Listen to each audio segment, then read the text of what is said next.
विद्यार्थियों, आज हम लेखा शास्त्र में साझेदार अध्याय के अंतर्गत साझेदारी का प्रवेश से संबंधित प्रश्न संख्या 33 को हल करेंगे। प्रश्न में कहा गया है ए और बी एक फर्म में साझेदार हैं। ये लाभालाभ क्रमशः 5:3 के अनुपात में बांटते हैं। 31 मार्च 2021 को उनका चिट्ठा निम्नांकित था। चिट्ठे में दायित्व पक्ष में लेनदार, देय विपत्र और पूंजी में ए और बी की पूंजी दी गई है। संपत्ति पक्ष में रोकड़, देनदार, भवन और फर्नीचर दिए गए हैं।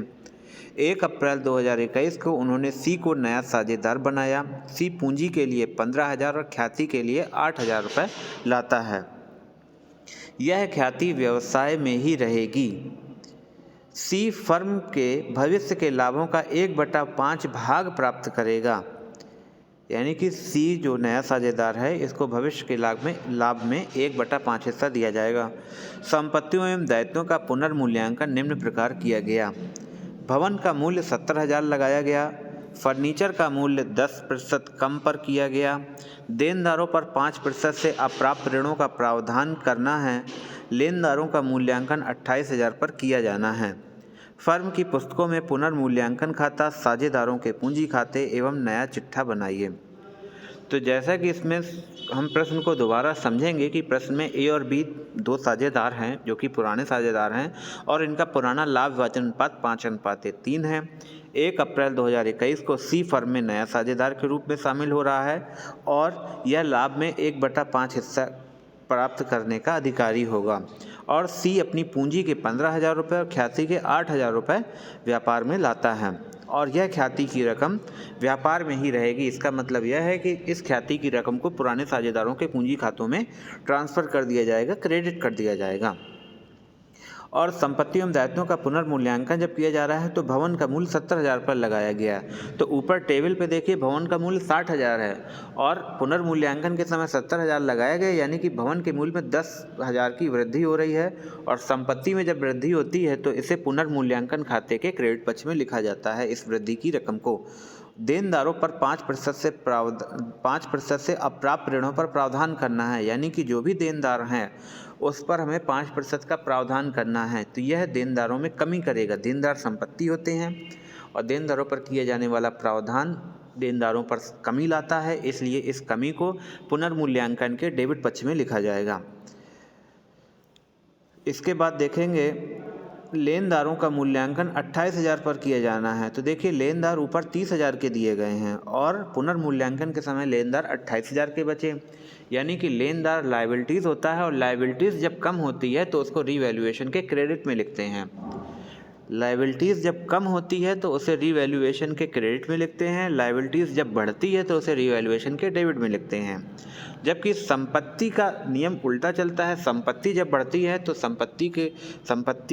संपत्ति को रीवैल्यूएशन के क्रेडिट में लिखते हैं यदि संपत्ति बढ़ती है, और यदि संपत्ति घटती है तो उसे रीवैल्यूएशन के डेबिट में लिखते हैं। तो इसी आधार पर हम रीवैल्यूएशन अकाउंट बनाते हैं। तो देखिए रीवैल्यूएशन अकाउंट में सबसे पहले जैसा कि पुनर्मूल्यांकन की पहली एंट्री दी गई है कि भवन का मूल्य 70,000 पर लगाया गया और ऊपर भवन दिया गया है 60,000 का, तो भवन के मूल्य में 10,000 की वृद्धि हो रही है, इसलिए भवन संपत्ति है, संपत्ति बढ़ेगी, इंक्रीज होगी, तो उसे रीवैल्यूएशन के क्रेडिट में लिखा जाएगा। तो लिखा है कि बाई बिल्डिंग अकाउंट 10,000 रुपये। इसके बाद दूसरा नंबर है फर्नीचर का मूल्य 10% पर कम किया गया, यानी कि फर्नीचर संपत्ति है, संपत्ति के मूल्य में होने वाली कमी रीवैल्यूएशन के डेबिट में लिखी जाएगी। संपत्ति के मूल्य में होने वाली कमी रीवैल्यूएशन के डेबिट में लिखी जाएगी। तो फर्नीचर ऊपर दिया गया है 10,000 का और इसका 10% जब निकाला जाएगा तो 1,000 निकल कर आएगा। तो यह 1,000 की कमी रीवैल्यूएशन के डेबिट में लिख दी जाएगी और लिखा जाएगा टू फर्नीचर अकाउंट 1,000 रुपये। इसके बाद देखेंगे तीसरा नंबर है देनदारों पर 5% से अप्राप्त ऋणों का प्रावधान करना है। तो देखिए देनदार दिए गए हैं 20,000 और 20,000 का 5% जब निकाला जाएगा तो 20,000 का 5% 1,000 आएगा। तो 20,000 का जब 5% 1,000 आएगा तो उसकी गणना की जाएगी। तो उसके लिए यह देनदारों में कमी करेगा तो यह कमी यानी कि संपत्ति में कमी हो रही है और संपत्ति की कमी को रिवैल्यूएशन के डेबिट में लिखेंगे। तो इसलिए लिखेंगे to provision for bad debts 1000 रुपये। इसके बाद चौथे नंबर पे देखेंगे कि लेनदारों का मूल्यांकन 28,000 पर किया जाना है। ऊपर लेनदार 30,000 के दिए गए हैं, यानी कि 2,000 की कमी हो रही है। लेनदार 2,000 से कम हो रहे हैं। लेनदार जो है लाइबिलिटीज़ होते हैं और लाइबिलिटीज़ में अगर कमी हो रही है तो उसे रिवैल्यूएशन के क्रेडिट में लिखा जाएगा और लिखेंगे बाई क्रेडिटर्स अकाउंट 2,000 रुपये। इसके बाद दोनों पक्ष का टोटल करेंगे तो क्रेडिट पक्ष का टोटल 12,000 और डेबिट पक्ष का टोटल 2,000 आ रहा है। तो यह 10,000 का अंतर जो डेबिट पक्ष में आ रहा है यह क्रेडिट बैलेंस है और यह रिवैल्यूएशन का प्रॉफिट है। इस प्रॉफिट को पुराने साझेदारों के पूंजी खाते में क्रेडिट कर दिया जाएगा। तो लिखेंगे to profit transfer to S capital account और बीस कैपिटल अकाउंट और 10,000 का प्रॉफिट है और इसको पुराने अनुपात यानी कि 5:3 में ट्रांसफ़र करेंगे। तो 10,000 गुणे 5/8 करेंगे तो 6,250 आएगा। यह एक ही कैपिटल में लिखा जाएगा और 10,000 गुणे 2/8 करेंगे 3/8 करेंगे क्योंकि 5:3 है। 10,000 गुणे 3/8 करेंगे तो आएगा 3,750 और यह बी के कैपिटल अकाउंट में लिखा जाएगा। इसके बाद बनाएंगे पार्टनर्स कैपिटल अकाउंट। तो देखेंगे कि प्रश्न में ऊपर टेबल में जो ए और बी की पूंजी दी गई थी 35,000 और 20,000 रुपये, तो इससे शुरुआत की जाएगी और लिखेंगे कि बाई कैपिटल बी डी, क्योंकि इनकी पुरानी पूंजी है। ए की 35,000 है तो ए में 35,000 लिख देंगे, बी में 20,000 रुपये लिख देंगे। और फिर इसके बाद देखिए रिवैल्यूएशन का प्रॉफिट है, तो रिवैल्यूएशन का प्रॉफिट भी पुराने साझेदारों के पूंजी खाते में क्रेडिट किया जाता है, तो इसको भी क्रेडिट कर देंगे। लिखेंगे बाई रिवैल्यूएशन अकाउंट 6,250 ए का था, 3,750 बी का था, तो इसको लिख दिया जाएगा।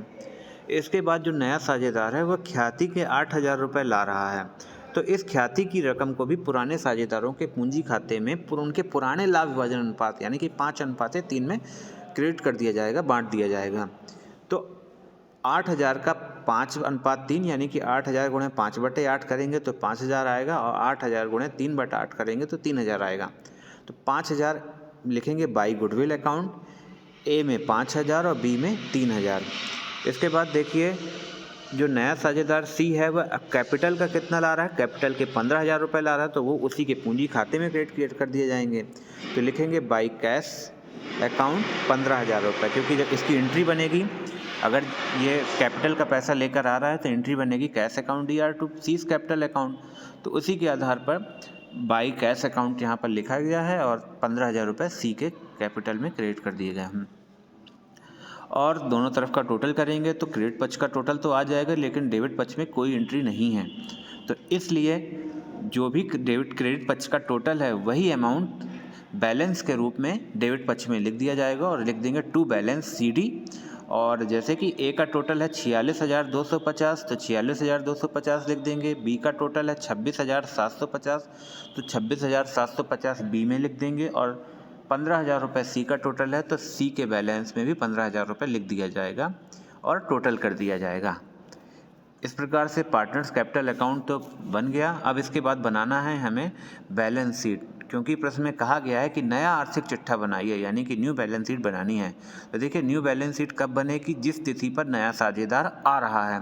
तो नया साझेदार 1 अप्रैल 2021 को आ रहा है, तो इसलिए यहाँ पर बैलेंस शीट के नीचे लिखा जाएगा एज ऑन 1 अप्रैल 2021, यानी कि 1 अप्रैल 2021 को ही ये बनाई जा रही है। अब इसमें लाइबिलिटीज़ अमाउंट और एसेट्स अमाउंट पुराने चिट्ठे को देखेंगे जो कि प्रश्न में दिया गया है, और जो भी समायोजन हो रही हैं यानी कि इसमें जो भी कमी या वृद्धि हो रही है तो उसको भी इसमें दिखाया जाएगा। जैसे कि बात की जाए दायित्व पक्ष की, तो दायित्व पक्ष में लेनदार दिए गए हैं 30,000 रुपये पुराने चिट्ठे में, और जबकि नीचे लिखा था, पुनः प्रश्न में देखिए नीचे लिखा था लेनदारों का मूल्यांकन 28,000 पर किया जाना है, यानी कि रिवैल्यूएशन के समय जो है, अर्थात रिवैल्यूएशन कब हो रहा है 1 अप्रैल 2021 को हो रहा है, तो रिवैल्यूएशन के समय लेनदारों की वैल्यू बची है 28,000 रुपये, तो यानी कि लेनदार, तो इसी आधार पर लिखा गया है क्रेडिटर्स 28,000 रुपये। बिल्स पेबल में किसी प्रकार का परिवर्तन नहीं हुआ है। देखिए यहाँ पर देय पत्र 10,000 हैं तो पूरा बिल्स पेबल 10,000 रुपये से ही लिख दिया जाएगा। अब बात आएगी कैपिटल की, तो देखिए यहाँ पर कैपिटल अकाउंट में इनका जो बैलेंस है, कैपिटल पार्टनर्स कैपिटल अकाउंट का जो भी बैलेंस निकल कर आ रहा है, जैसे कि टू बैलेंस CD है 46,250, ए का 26,750, बी का और 15,000 रुपये सी का। तो ये तीनों ये कैपिटल ए बी और सी की लिख दी जाएगी और टोटल करके 88,000 रुपये लिख दिया जाएगा लाइबिलिटीज़ की तरफ। अब बात आएगी एसेट्स की। तो देखिए पुराने चिट्ठे में रोकड़ दी गई है 5,000 रुपये। तो यहाँ पर हम एंट्री करेंगे कैश की।